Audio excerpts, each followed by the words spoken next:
ஒரு சிறிய கிராமத்தில் இம்ரான் என்ற நல்ல மனம் கொண்ட சிறுவன் வாழ்ந்தான். அவன் எப்போதும் உண்மையை பேசுவான், மற்றவர்களுக்கு உதவுவதில் மகிழ்ச்சி அடைவான். அவனுடைய தந்தை அவனுக்கு அடிக்கடி சொல்லுவார், அல்லாஹ் எல்லாவற்றையும் பார்க்கிறார், நல்லதை செய்தால் நிச்சயம் பலன் கிடைக்கும். ஒருநாள் பள்ளிக்கு போகும் வழியில் இம்ரான் ஒரு பணப்பையை கண்டான். அதில் நிறைய பணம் இருந்தது. அவன் ஒரு நிமிடம் யோசித்தான், இதை நான் வைத்துக்கொண்டால் யாருக்கும் தெரியாது என்று. ஆனால் உடனே அவன் தந்தையின் வார்த்தை நினைவுக்கு வந்தது. அவன் சொன்னான், அல்லாஹ் பார்க்கிறார், நான் தவறு செய்யக்கூடாது. அவன் அந்த பணப்பையை கிராமத்தின் மசூதிக்கு கொண்டு சென்று இமாமிடம் கொடுத்தான்.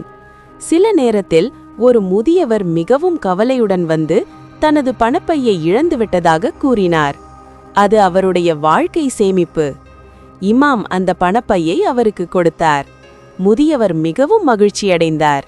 இம்ரானை பார்த்து, நீ மிகவும் நேர்மையான குழந்தை, அல்லாஹ் உன்னை ஆசீர்வதிப்பார் என்றார்.